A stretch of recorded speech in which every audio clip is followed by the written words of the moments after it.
I've kind of always liked old buildings, and the structure of this place was just amazing. I think only Greg would ever see the potential through what it used to be. My attitude is always just like jump in with both feet and just work it out as you go as well. Back in 1901, when this building was built, it was originally the butter factory for the area. This is the old, I guess it's the power plant of the butter factory back in the day, so everything in the whole building was run by steam. It was the biggest provider of employment, and it was the thing that kept Newstead on the map. It closed down in the early 70s and became a candle factory. I'd done a little bit of work in Newstead, just sort of put in that as my sort of first postcode in the realestate.com search engine, and the butter factory popped up. You know, it was pretty much like walking in going, wow, this is really amazing, and then, oh my goodness, there's so much to do. We had to get rid of a lot of stuff just to get it back to what would have been its former self, I guess. All the beautiful yellow tiles were all painted over, and the massive windows in the sawtooth section, they were all broken beyond repair, and there was wax all over the place. You couldn't actually sort of see the beauty of the building, but structurally it was rock solid. We're trying really hard not to over-renovate, getting it to a point of cleanliness but still rustic and industrial enough that it retains its former glory. I think my favourite part is probably all the old beams. In the sawtooth section of the building, you've got all of these beams running right through. You know, essentially we're living in a section of the roof. We're living around those beams and keeping them as they were. And this is probably my favourite thing in the whole house. Demonstration, laundry chute. Rosie, good girl, come on. You can kind of see from the old window lintels here that the concrete was just sort of local river gravel that's been extracted and made on site. Yeah, we kind of looked at a few different options, and even just getting the concrete delivered, but it's like, let's try and be as honest as possible to the building and go and extract some gravel from the river ourselves, and then sort of, mix it on site and then pour by hand. So things like that we've tried to do, even though it's 10 times slower and harder. In the long run, it's definitely paid off, you know, making the new part of the build blend in nicely with the old.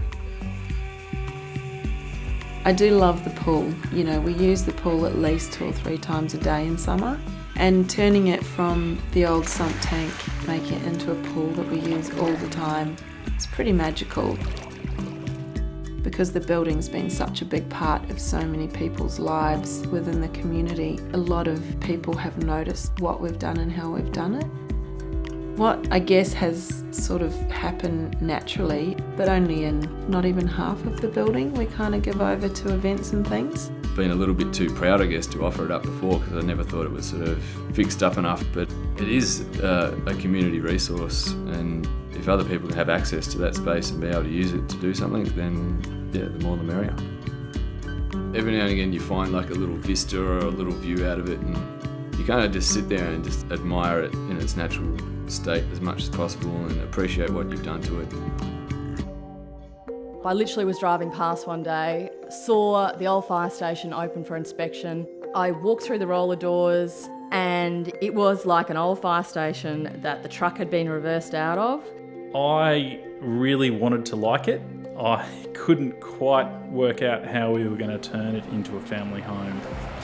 So the old Wynnum Fire Station was built in 1938, and it functioned as a fire station until 2006. The overall aim of our conversion was to keep this very much looking and feeling like an old fire station, and to be as sympathetic as we possibly could to the building. However, we needed to make it work and function well for a family of 6, and that meant tweaking a few things. Well, this used to be the external part of the fire station, and these stairs behind me used to be the external staircase. So our architect Paul Owen came up with a very simple design to put a lean-to roof on the outside of the structure and create this living area. And by doing that, he's made the outside staircase our inside staircase. The roof's really quite dramatic, so it's almost a sculptural element, I guess. And we liked it because it achieved everything that we needed with the building in a very modest, sensible way, and it preserved the external part of the building so you could understand how it was used originally. Upstairs was the superintendent's private residence, and it seemed like the perfect place to readjust some of those rooms and create bedrooms out of them. This is our kitchen. This is the hub of the action in our house. I love this concrete floor and this very raw industrial feel about it, and the flow from in and out. This is the engine room. This was where they parked the fire engine. You can still see the old markings, you can still see the old oil drops and grease spots. The engine room is, I guess, the engine room of our house. It's food and wine and family and friends are very important to us, and the engine room allows us to come together often. So sitting at that table with our family and friends around us is probably our happiest spot, sharing the space. We had a very small fire incident in our backyard, and the fireys dropped by to help us. They couldn't have got out of their truck quick enough to come on in and have a look around at their old alma mater. They went straight into reminiscing about it. They walked through the rooms and they had lots of stories, and the old blokes were telling the young fireys some of the ways that they used to do things. It was surreal, and I think we were really proud and excited to be able to show them how much we'd embraced their old workplace, and I hope they appreciated that we had given it some love. So remember, as kids, we all used to build cubbies. We'd get a chair and we'd chuck a sheet over the chair and we'd hop under the chair and we'd cuddle into them. I think that's a basic human instinct. So we've still got that need to get in a cosy space. Our houses are also big. There's no cosy nooks in our houses anymore, or very rarely. Whereas these tiny houses, the whole little house is a bit like a little nook. They hug you or cuddle you in a different way. We have a 2-bedroom small farmhouse, and we had 3 kids, so we thought it was high time we got an extra bedroom. The options were renovate the house or put a room on the back of that old truck that I'd been thinking about for a while. When I was doing the first one, I went through a lot of self-doubt. I was going, am I mad? Is this going to work? Is it going to stand up? Are people going to think I'm stupid? I was questioning my sanity for quite a while. But as soon as I put the last nail in, my daughter came in and goes, Dad, can I have this as a bedroom? I continued building tiny houses to get a little room for myself, a little, hideaway man shed. But every time I'd finish one, somebody would want it. So I'd have to build another one, another one, another one. And then other people started ordering it. Yeah, I started putting more into them. I started putting more lofts and little nooks and crannies in it. They're deceivingly spacious. You'd think from the outside, oh, that's going to feel cramped inside, but you're never far from a window. So they're cozy, yet they're not claustrophobic. So they're an interesting combination. We've got recycled fence palings. We've got some old apple boxes up here. We've got a bit of driftwood here. These were old beams from my old cattle yards. The actual floor is the old floor of the truck, so everything natural. We were renovating our farmhouse, which was quite small anyway, so we moved into the truck house. We actually got on better because we were so with each other in here that I think we had to relate more with each other than when we were in the house. It was really fun. I didn't really want to move back home.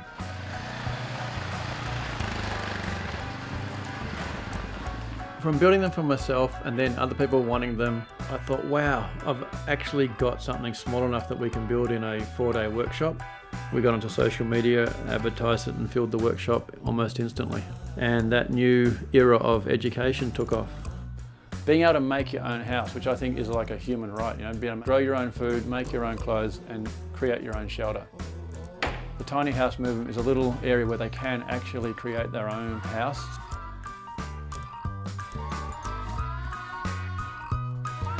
I've finally got my own one. It's a 3 metre long by 2 metre wide tiny house, the smallest ones I make, and it's down by the lake with the most beautiful outlook. And I go down there and switch off the light, put my head on the pillow and listen to the crickets and the frogs sing to me till I sleep. It was a blacksmith and I just loved the building. I wanted to create something that would never date but was modern in this old building with all its defects and its beauty. It has a history from early 1900s and it was very interesting for the builders to find evidence of horseshoes and other things that were connected with smithy work. Is it strange to be back? Oh, I feel like I'm coming home, just to different furniture. The whole place is showing that it's had a real life and it's a build of what construction was at the time that it was built. The architect was Uri Dillon from Liquid Blue. The concept was to have light, space and air. The outside wall is so enormous that you go, how on earth are they actually going to get any air in here? And I was talking to the architect and he was telling me that they had wind engineers. They peeled sections of the roof off so that you could have interior courtyards. Everything that could be walls inside the walls of the building are glass that concertina up. Suddenly your entire house is all open and the feeling of space really changes when you do that. It can be raining, you can still have all the doors up, you've got all this gorgeous light. You went, how does that happen? We can be sitting in the couches over there and this massive breeze comes through, like we get leaves blow in. It's like a pavilion because outside is Fortitude Valley with everything that comes with. Fortitude Valley, which is only but minutes from the CBD, can be perceived as crazy town. There's lots of activity. It has so many different people who make up its population. You just never know what's going to be right in your neighbourhood at any time. But here, I don't feel that. I feel like I'm in this really protected space. The thought of it being a home in what is really a very gritty area and having a beautiful home that was your cocoon was quite a beautiful dream.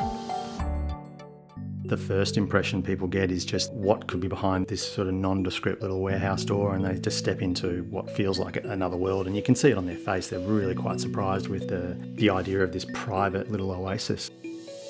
The large warehouse, of which our house now sort of sits against, would have been a boot factory. Walking into it, there was nothing that you could initially see that would, create a nice family home. The smaller warehouse, which was ours, and at that stage probably looked like the ugly duckling, it really was dwarfed by this large one, and I think I could really do something with this space.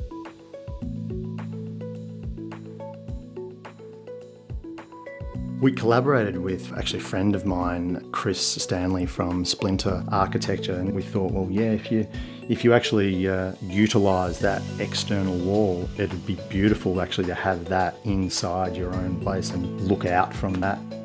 So rather than sort of just being enclosed by four walls, we sort of took the idea that we've got one big wall at the back of the property, and then we just sort of have glass looking out to our own open space. Looking out onto the garden, and you can see the sawtooth roof, which is look at around 4 metres high, and you can see where the old roof line, that sawtooth roof, sat. We thought, well, if we made the inside of the house a little bit smaller, but gave it lots of aspects of visual sort of to the outside, you would have a sense of space. We knew that greenery was going to be a big part of creating this idea of an oasis, and especially at the ground level. I guess the combination of the brick and the old structures with the modern of all the steel and the glass, and then we've got the greenery that really softens it up.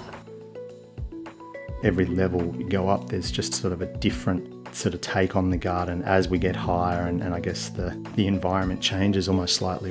We go all the way to the rooftop, which is just almost purely succulents because they're constantly out in the sun.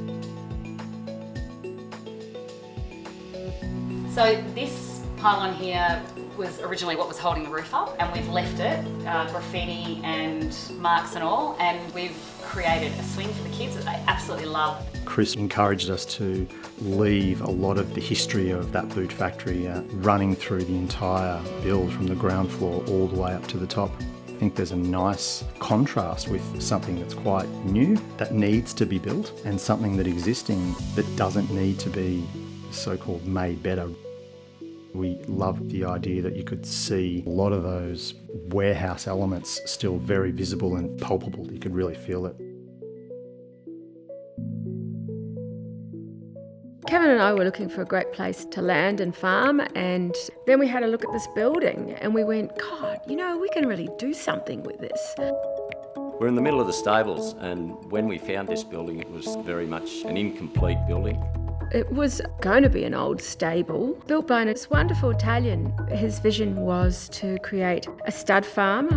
Although it was a very dilapidated dream, when we walked in the door, you could see the passion that he had put into creating a really solid building.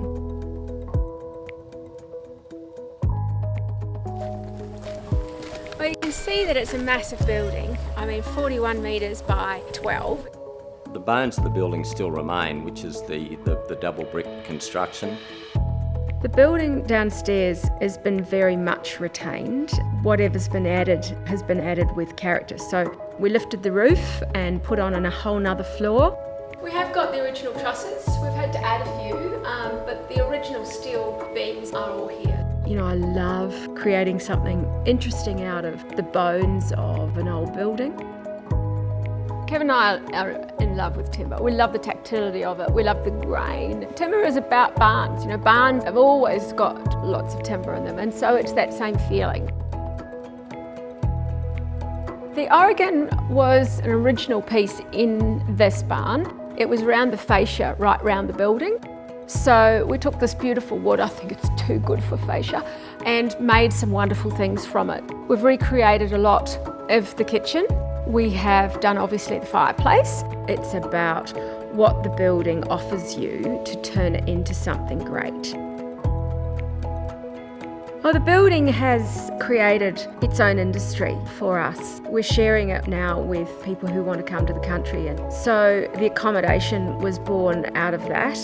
There was just far more than we could ever use of the antiques, so gradually we filled up stable after stable. What we do every Sunday, we have a market day. Bridget sells produce, and we have the antiques and that sort of thing for sale. Of course, we were always going to have horses, so the breeding became a natural part of it with stables as well. The land and the building together have borne all of those industries, so it's morphed and layered into all the things that we love to do. The Italian farmer that was here and his dream, we think we have really brought to life. I don't know whether he's still alive or whether he's watching down from above. He might be saying, well, wow, it's happened after all. It's called the John Knox Church after the great moderator.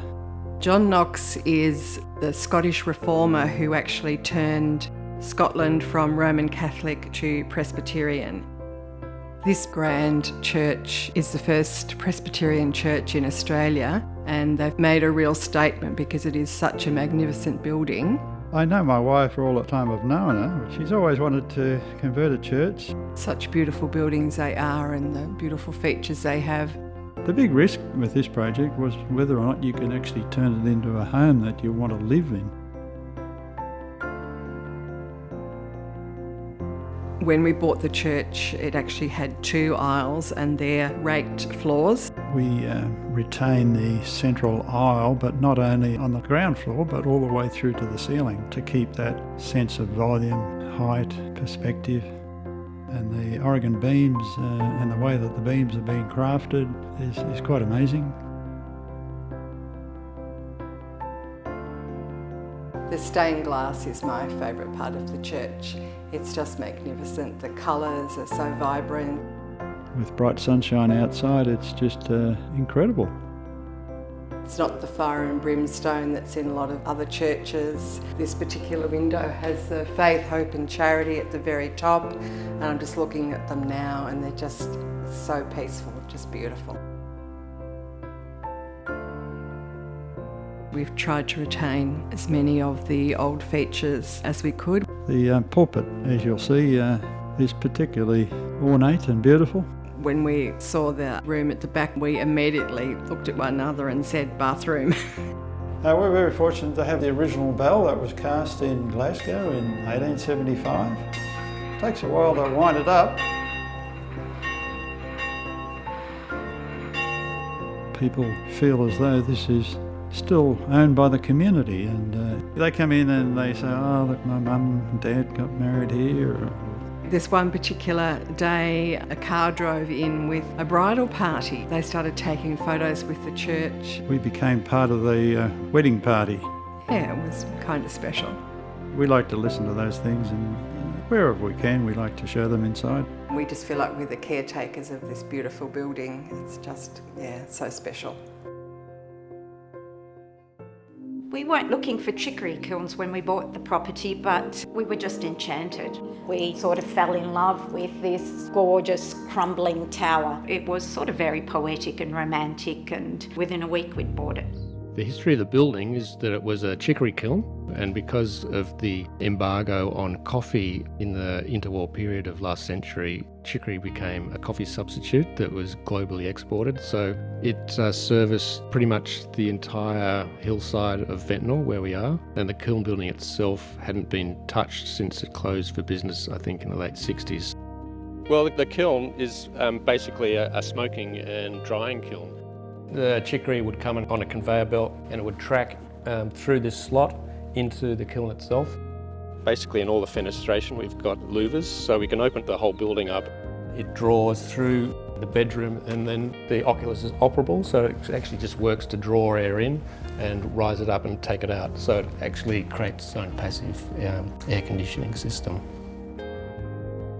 We decided that the upstairs, which is where they would lay the chicory, would be the bedroom. It's temple-like because it's sort of about looking up at the heavens. There's the skylight from which you can see the stars. Part of the overall design was to make something that is adaptable. I love the fact that the kitchen is movable, so it's a flexible space. It adapts to us, but we also adapt to it.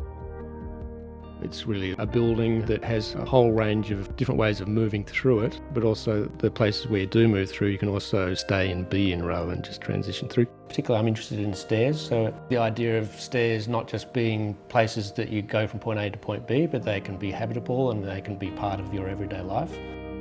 Something about being in that large void space with essentially cathedral ceilings is just a great place to be rather than just be moving through it. And especially kids, they play on the stairs, they inhabit it in all sorts of different ways, and in a certain way they get the building in ways that it was really intended to be, so that's really pleasing.